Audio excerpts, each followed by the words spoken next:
시간 우리들의 마음의 문을 열어주시옵시고, 오늘 우리가 수문장 앞 광장에서 학계 선지자가 낭독했던 그런 말씀으로 들려지게 하옵소서. 오늘도 말씀을 듣는 것으로만 끝난 것이 아니라 그 말씀을 먹어 내 영혼이 살이 찌어서 한 주간도 영적 싸움에서 승리할 수 있는 우리들이 되게 하여 주옵소서. 아멘. 주님, 오늘도 사용해 주시니 감사합니다. 살아계신 우리 주 예수 그리스도 이름으로 감사하며 간절히 기도 올려옵나이다. 아멘. 환영합니다. 사랑합니다. 네. 축복합니다. 아멘. 오늘 여러분이 주보를 받아보면서 설교 제목이 조금 부담스러울 수도 있습니다. 꼰대 신앙운동.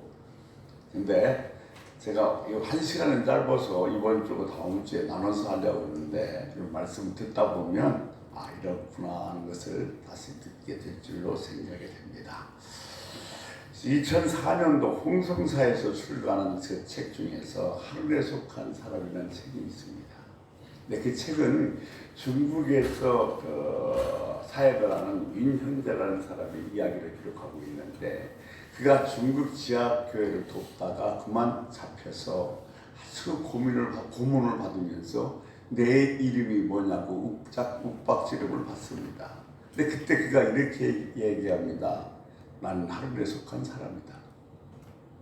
지하교회 성도들을 보호하기 위해서 한 얘기지만 역설적으로 자기 정체가 무엇인지를 분명하고도 확실하게 고백한 겁니다. 나는 하늘에 속한 사람이다. 이것이 내 이름이다. 비슷한 얘기 하나 더 해볼게요. 케냐와 소말리아 사이에서 국경 사이에서 사역을 하는 선교사 박희문 선교사의 이야기입니다. 그는 지금 사역하러 갈 지역이 소말리아에서 가장 강력한 무슬림들이 사는 동네입니다. 그 동네에 가서 성경책을 끼고 다니거나 아니면 내가 예수 믿는다는 이야기를 하면 언제 총에 맞아서 아니면 돌에 맞아서 죽을지도 모릅니다. 그런데 그가 파수을 앞두고 이런 얘기를 합니다. 나는 내가 살아오면서 그리스도인이라고 불리는 것이 가장 영광스러운 일이었기에 나는 내 정체를 숨기고 그곳에 들어가지 않겠습니다.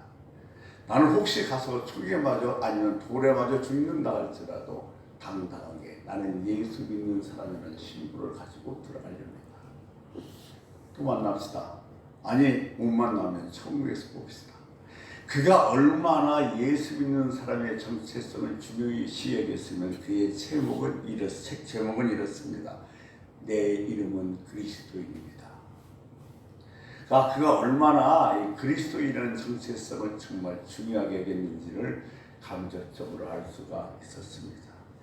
그리스도인이란 정체성이야말로 그의 삶의 능력이었고 그의 삶의 위로이자 삶의 의미였던 것입니다. 사도 바울은 편지를 쓸 때마다 첫 번에 이렇게 씁니다. 하나님의 힘으로 예수 그리스도의 사도가 된 나 바울은, 베드로도 뭐라고 얘기하면 예수 그리스도의 사도 베드로라고 얘기합니다.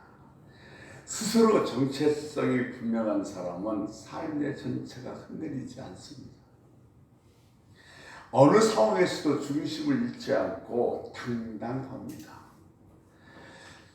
사소한 문제에서도 좀 흥분하지 않고 내가 손해 좀 받다고 해서 밤새 잠 못 자면서 끙끙거리지 않고, 또 내가 좀 자존심이 상했다고 해서 그것 때문에 감정이 상해서 우울하거나 아니면 좌절 쪽에 앉아있지도 않습니다. 내가 누구인지 바로서야 내 감정도 내 삶 자체도 흔들리지 않습니다. 하나님이 사람이라면 선명한 하나님의 정체성이 하나님의 사람으로 만들어가기 때문입니다. 다윗과 골리앗에 대한 이야기 여러분 많이 들었습니다. 이 이야기는 아주 간단합니다. 전쟁터를 장악한 그 거인 골리앗 앞에 다윗이라는 소년이 나타납니다. 근데 이 다윗과 골리앗의 전쟁은 뭐 전쟁이라고 할 것도 없이 쉽게 끝나버리고 맙니다.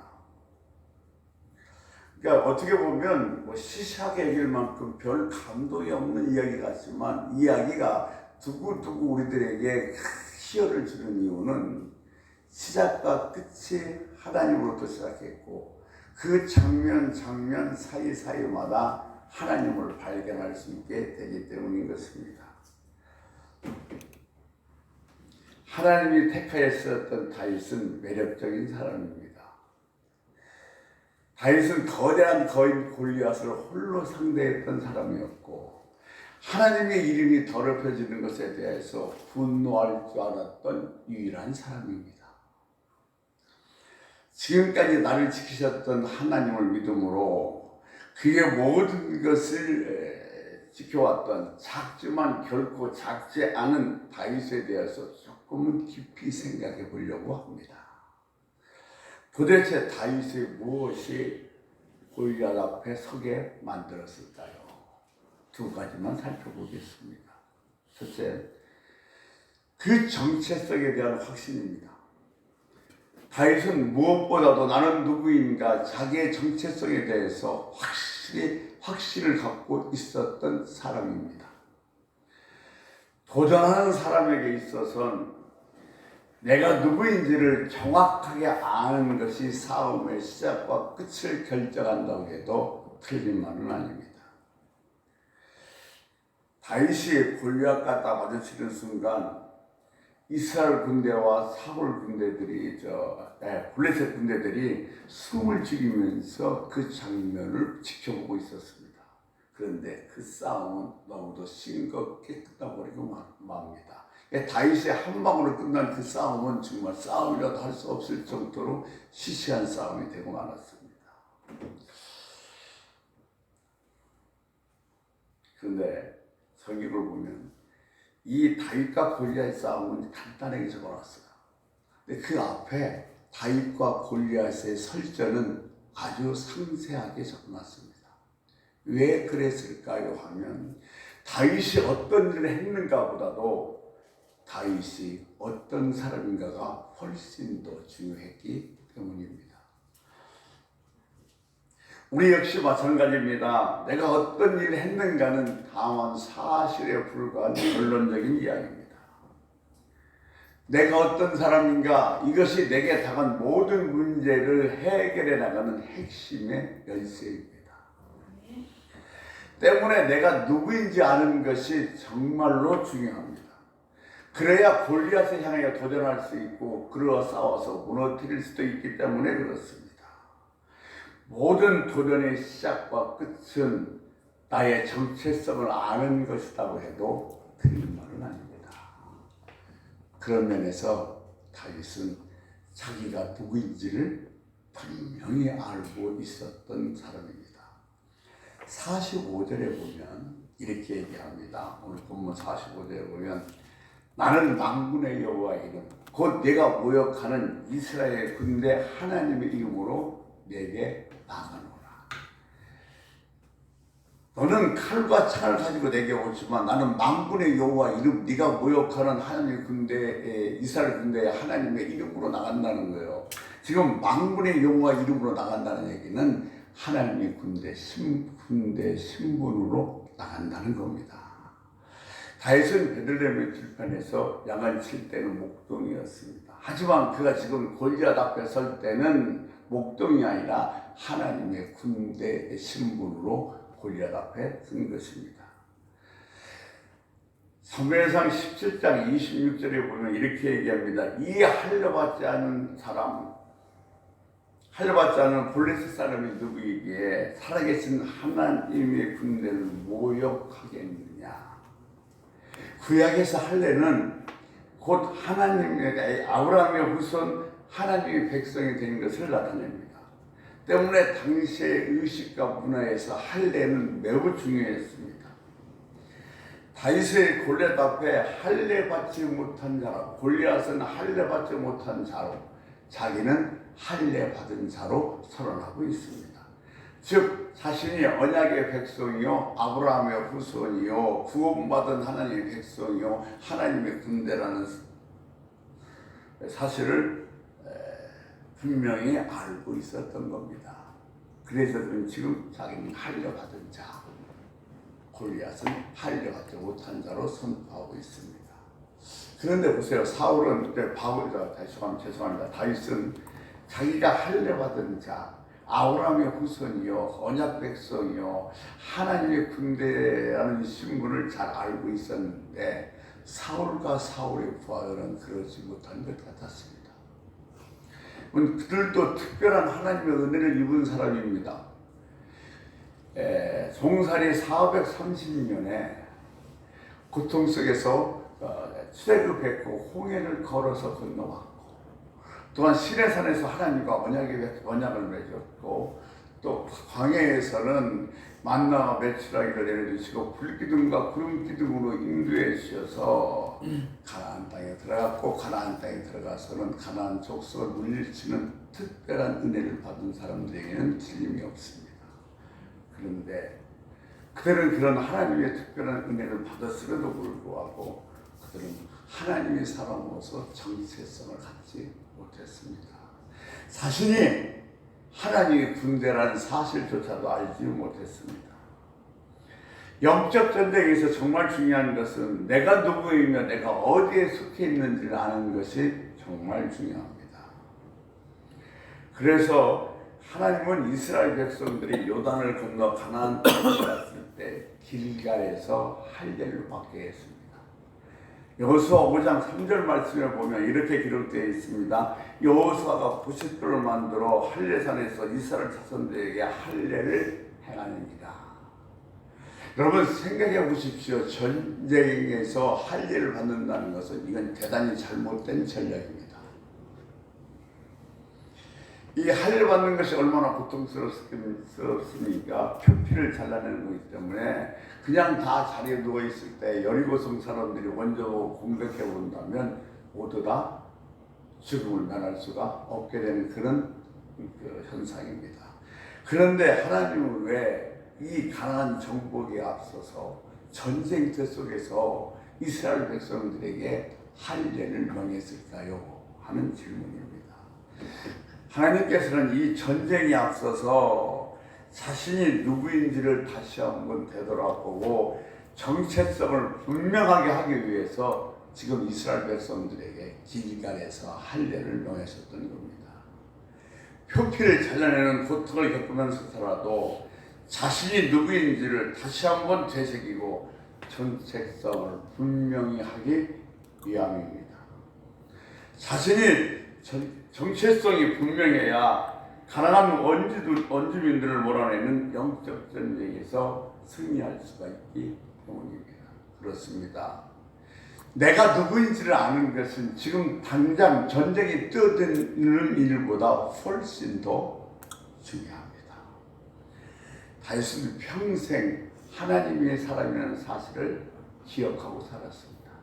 그가 황혼에 죽음을 앞두고 이렇게 얘기합니다. 사무엘상 20장 1절에 보면 이는 다윗의 마지막 말이라. 이새의 아들 다윗의 말함이라. 높이 세워진 야곱의 하나님의 기름 부은 자, 이스라엘의 노래 잘하는 자. 자기는 이 다윗은 지금 자기를 그렇게 얘기하고 있는 거예요. 그는 60년은 이새의 아들이었습니다. 근데 그는 이새의 아들만 산 것이 아니라 기름 부은 자의 삶을 살았던 것입니다. 다윗은 사울 왕가의 후손도 아닙니다. 베들레헴에서 양을 치던 목동이었습니다. 그는 평생 그렇게 양을 치면서 목동으로 살아갈 수밖에 없었던 운명입니다. 그런데 하나님께서 선지자 사무엘을 통해서 다윗에게 왕의 기름 부음을 합니다. 이것은 하나님의 절대적인 은혜입니다. 평생 양을 치는 목동으로 살 수밖에 없었던 다윗을 하나님은 불러서 왕으로서 기름을 붓습니다. 하나님의 은혜입니다. 지금도 마찬가지입니다. 오늘도 마찬가지입니다. 다 하나님의 은혜입니다. 여러분, 우리는 정말 중요한 한 가지, 하나님의 은혜가 없으면 살 수가 없다는 사실을 우리는 알아야 됩니다. 내가 아무리 뛰어나고 잘났고 재주가 많아도 하나님의 은혜가 없으면 아무것도 할 수 없는 연약한 존재가 우리들입니다. 오늘 우리가 숨쉬고 이 자리에 앉아서 하나님을 예배하는 것도 다 하나님의 은혜입니다. 또한 다윗은 하나님으로부터 기름 부음받은 자라는 정체성을 갖고 살았습니다. 들판에서 양을 칠 때도, 골리앗과 싸울 때도, 사울에게 도망다닐 때도, 수많은 전쟁을 치를 때도 나는 야곱의 하나님으로부터 기름 부음 받은 자라는 사실, 이 정체성을 잊지 않고 분명하게 갖고 살았습니다. 요셉도 자기 정체성이 분명했던 사람이기에 죄수이면서 죄수처럼 살지 않았고 노예이면서도 노예처럼 살지 않았습니다. 다니엘도 내가 하나님의 사람이라는 정체성이 분명했기에 사자굴에 들어가도 하나님께서 사자 입을 막아주실 줄 알고 당당하게 들어갈 수가 있었던 겁니다.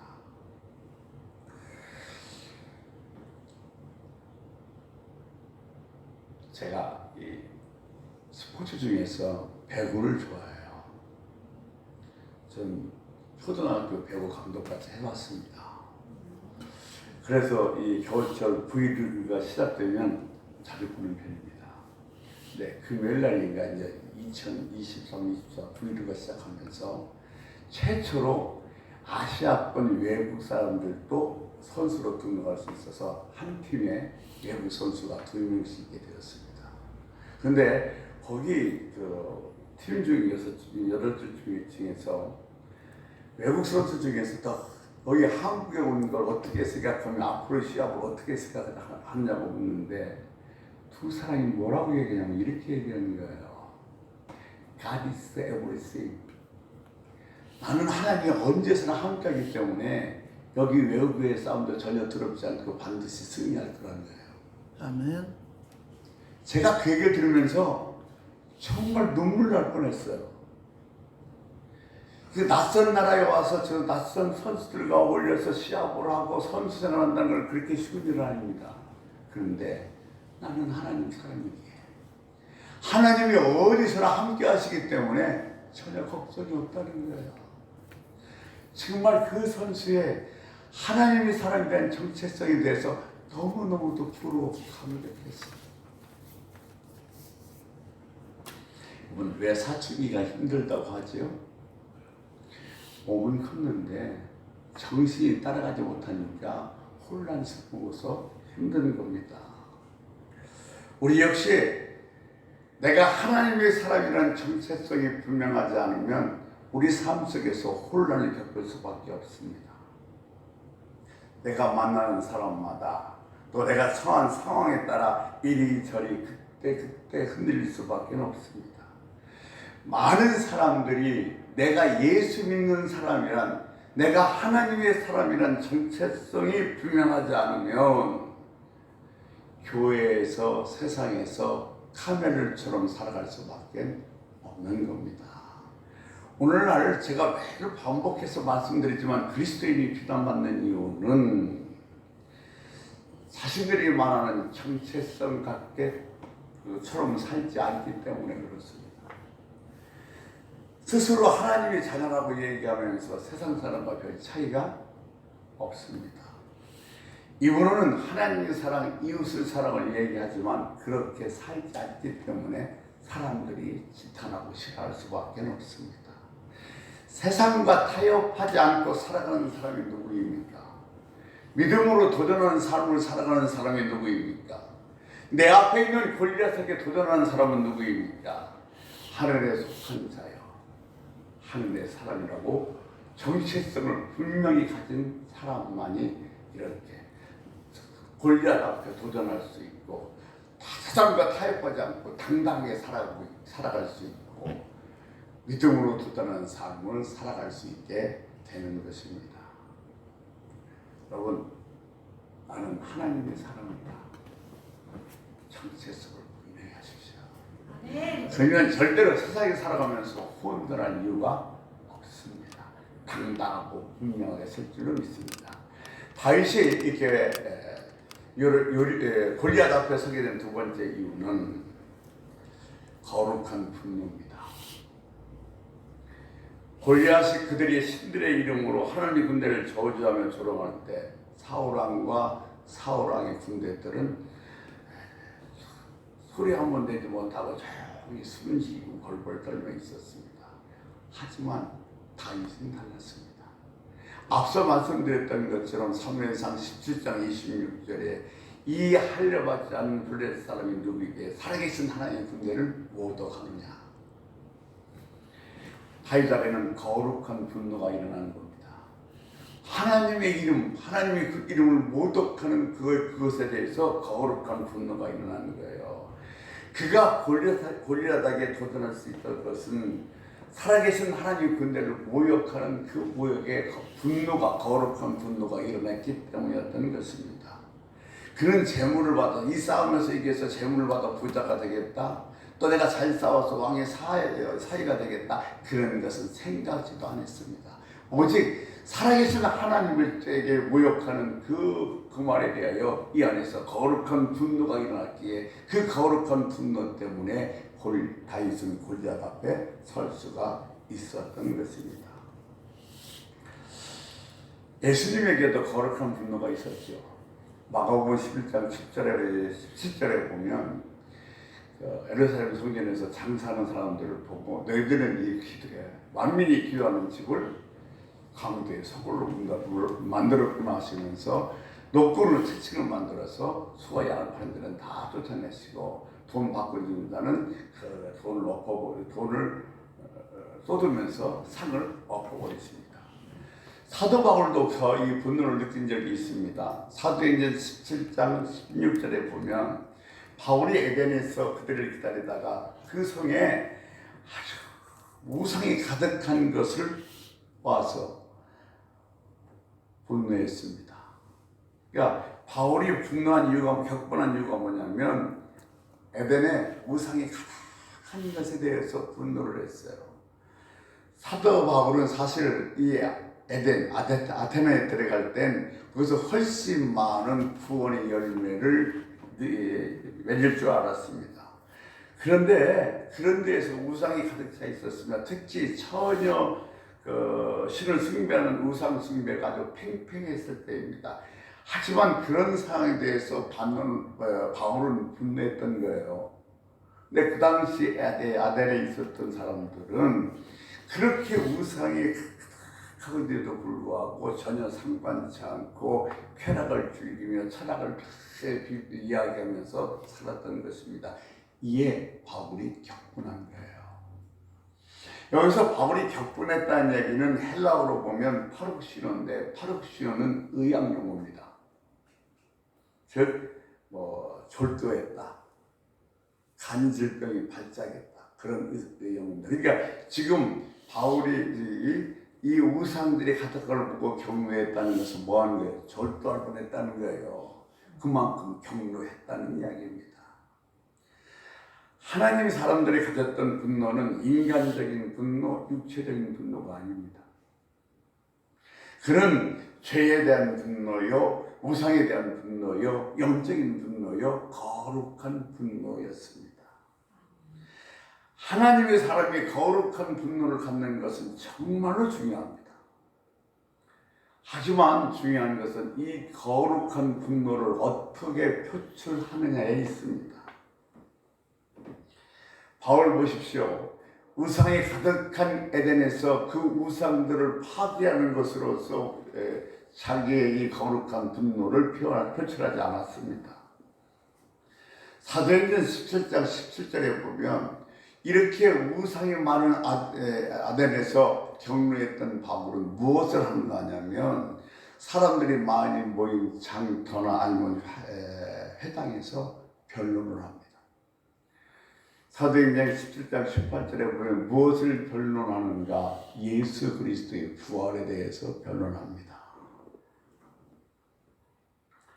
자, 그는 예수의 부활에 대해서 많은 사람과 변론했으나 물론 대부분의 사람들은 바울이 전하는 이 복음을 받아들이지 않고 비웃거나 조롱했습니다. 그러나 소수만 받아들여서 에덴에서의 구원의 열매는 다른 데 비해서 많지 아니했습니다. 하지만 우리는 바울의 분노를 표현했던 방식을 주목해야 됩니다. 바울은 우상이 많은 것에 대해서 거룩한 분노를 갖고 있었습니다. 그런데 그 분노를 어떻게 표출했는가에 대해서 우리는 잘 한번 살펴봐야 됩니다. 왜냐하면 우리가 거룩한 분노를 가질 수는 있습니다. 어떻게 이럴 수가 있어? 어떻게 하나님을 모욕해? 하나님을 어떻게 방해하면서 거룩한 분노를 가질 수 있으나 그 분노를 잘못 표출하고 말미암아 죄를 지고 스스로 넘어질 수도 있기 때문입니다. 보세요. 이즘 바울이 복음을 표출하는 방법은 그들과 다투거나 아니면 그들의 우성을 파괴하는 것이 아니라 복음을 전하며 생명을 살리는 것이었습니다. 그것이 바로 바울이 그 거룩한 분노를 표출하는 방법이었던 겁니다. 시편 41편은 고라 자손이 기록한 겁니다. 이 시편 기자도 마음의 분노를 과격한 방법으로 표출하지 않았습니다. 시편 42편 3절에 보면 사람들이 촌일되게 하는 말이 내 하나님이 어디 있느냐 하니 내 눈물이 쥐하로 내 음식이 되었도다 그랬습니다. 너 하나님 믿는다고? 하나님 믿는 사람이 네가 왜 그 모양이야? 왜 그렇게 안 돼? 이렇게 수없이 조롱하는데도 거기에 대해서 분노하는 것이 아니라 오히려 뭐요? 하나님의 얼굴을 보면서 저기 울었더니 그것이 눈물이 내 식물이 되었다는 거예요. 그러니까 우리 하나님 사람들은 거룩한 분노를 가져야 됩니다. 근데 그 거룩한 분노를 표출하는 방법은 같이 화를 내면서 그것들을 파괴하는 방법이 아니라 복음을 전하면서 생명을 살리는 것으로 우리들의 거룩한 분노를 표출해야 된다는 것을 다윗이 우리에게 보여주고 있는 것입니다. 자기를 저주하고 비웃고 조롱함에도 불구하고 자기는 이 시인은 하나님의 얼굴을 구했던 것입니다. 좌절하고 분노하고 복수하는 것이 아니라 도리어 하나님을 갈망했던 것입니다. 하나님이 사람이 가져야 될 거룩한 분노는 있습니다. 하지만 이 거룩한 분노는 앞서 말씀드린 것처럼 잘못 표출되면 안 되고 이 바울처럼 복음을 전하면서 생명을 살리는 것으로 하나님을 갈망하는 것으로 분노를 표출해야만 될 것입니다. 그러면 자, 우리가 이 거룩한 분노를 가졌는데 그 분노를 어떻게 표출해야 되는가 하냐면 눈에 보이는 상황이나 사람이 아니라 그 뒤에 있는 어둠의 세력에 대해서 표출해야 됩니다. 나를 힘들게 하는 사람, 지금 내 앞에 일어난 현상을 보지 말고 내 그 배후에서 역사하는 어둠의 세력들을 볼 수 있어야 합니다. 누군가가 나를 미워합니다. 근데 누군가 나를 미워하고 싫어하고 비판하면 그 사람을 보지 말고 그 사람 뒤에서 나를 미워하도록 역사하는 그 미움의 영을 가진 그 어둠의 세력을 볼 수 있어야 된다는 겁니다. 여러분, 눈에 보이는 것만 보지 마십시오. 눈에 보이는 상황만 보지 마십시오. 그 뒤에서 역사하는 어둠의 영을 볼 수 있어야 됩니다. 이게 우리의 분노의 표출은 눈에 보이는 상황이나 사람이 아니라 그 뒤에서 역사하는 어둠의 영에 대해서 표출해야 된다는 것입니다. 모든 질병은 다 귀신이 가져오는 것은 아닙니다. 하지만 누군가가 귀신 역사로 인해 병마에 시달려 있다면 그 병마를 가져온 귀신에 대해서 분노를 가져야 됩니다. 거기에 대한 거룩한 분노, 영적인 분노가 있어야만 되는 것입니다. 내 안에 어둠의 세력에 대한 분노, 골리앗에 대한 분노가 없다면 나는 하나님께 속한 사람이 아닙니다. 내가 이 어둠의 세력에 대한 분노, 또 하나님을 모독한 사람에 대한 분노, 이것이 없다면 나는 하나님에게 속한 사람이 아니라는 겁니다. 누가 도전합니까? 누가 오늘 내 인생의 골리앗에게 도전을 합니까? 누가 오랜 시간 무릎을 꿇으면서 간절히 하나님의 얼굴을 구합니까? 거룩한 분노를 가진 자입니다. 거룩한 분노를 가진 자만이 하나님 뜻 가운데 움직일 수 있습니다. 예, 모든 도전의 첫 걸음은 나의 정체성입니다. 이 골리앗에 대한 분노가 있을 때, 거룩한 분노가 있을 때 우리는 바로 도전할 수 있습니다. 골리앗에게 도전할 수 있고, 또 불가능한 일에 도전할 수도 있고, 주의 얼굴을 구할 수도 있는 겁니다. 여러분, 두 가지. 내가 하나님의 사람이라는 정체성을 잊지 마십시오. 아멘. 하나님 지금 나와 함께 하십니다. 아멘. 나를 보고 계십니다. 나를 알고 계십니다. 내 마음을 알고 계십니다. 나는 나를 알고 계신 하나님의 군대, 하나님의 사람이라는 정체성을 결코 잊어서는 안 됩니다. 그리고 하나님을 모욕하는 것에 대한 거룩한 분노가 있어야 됩니다. 아멘. 누가 하나님을 모욕하고 하나님에 대해서 아주 그냥 나쁜 소리를 해도 그냥 들은 채만 제가 아니라 이 안에서 거룩한 분노가 일어나서 오히려 그들에게 너가 어떻게 그럴 수 있냐고 싸움하는 것이 아니라 하나님의 얼굴을 구하면서 그 생명을 살릴 수 있는 것, 이것이 거룩한 분노를 가진 사람의 거룩한 분노의 표출 방법입니다. 여러분, 거룩한 분노를 가지시고 그 방법을 표출하시기를 주의 이름으로 간절히 부탁을 드립니다. 아멘. 여러분, 지금 우리 앞에 내가 어떻게 감당할 수 없는 골리앗 같은 수많은 문제와 하는 사람들이 있습니다. 그럴 때 내 안에 있는 이런 나 하나님 사람이라는 정체성, 그리고 거룩한 분노가 도전할 수 없는 것에 대해서 도전할 수 있도록 만듭니다. 내가 어떤 정말 무서운 상황 속에서 힘들고 해서 주저하고 있다면 내 안에는 뭐예요? 하나님에 대한 사람이라는 정체성과 거룩한 분노가 없다는 사실입니다. 우리는 마땅히 분노해야 되기 위해서 분노해야 됩니다. 왜냐하면 하나님의 사람은 세상에 대해서 그렇게 비겁하지도 나약하지도 않기 때문입니다. 아멘. 나는 하늘에 속한 사람이다. 아멘. 내 이름은 그리스도이다. 아멘. 이 정체성을 여러분 결코 잊지 말고 가슴 속에 가득 세워서 한 주간 더 주님의 정체성을 갖고 승리하는 여러분 되시기를 주의 이름으로 간절히 소원합니다. 아멘. 우리 함께 기도합시다. 하나님, 나는 그리스도인입니다. 나는 하나님의 사람입니다. 이 정체성을 결코 잊지 않게 하여 주옵시고, 누가 하나님을 모독했을 때 그냥 지나치는 것이 아니라 거룩한 분노가 일어나서 그 분노를 하나님의 얼굴을 구하며 생명을 살리는 일로 표출하게 해달라고 주의 한번 부르고 통성을 기도하시다가 자연스럽게 마무리하겠습니다. 주의 한번 부르시겠습니다. 아버지,